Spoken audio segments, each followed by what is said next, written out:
سر صدقه د جهان ښکلي به دیواله کړمه د سر صدقه هر څه پرېږده خو قرآن درنه هېر نه شي دا د پاک الله فرمان درنه هېر نه شي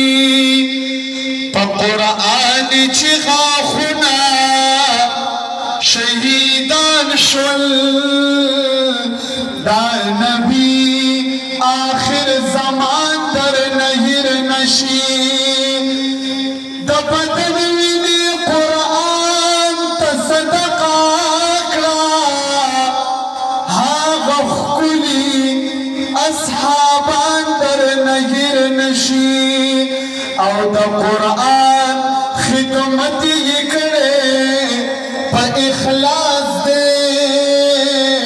څلور واړه امامان درنه هېر نه شي د قرآن خادم لویه بادشاهي ده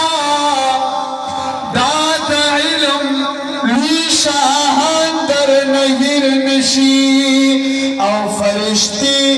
ورته د نازه وزرګ دي لاندې دا عزت د طالب جان درنه هېر نه شي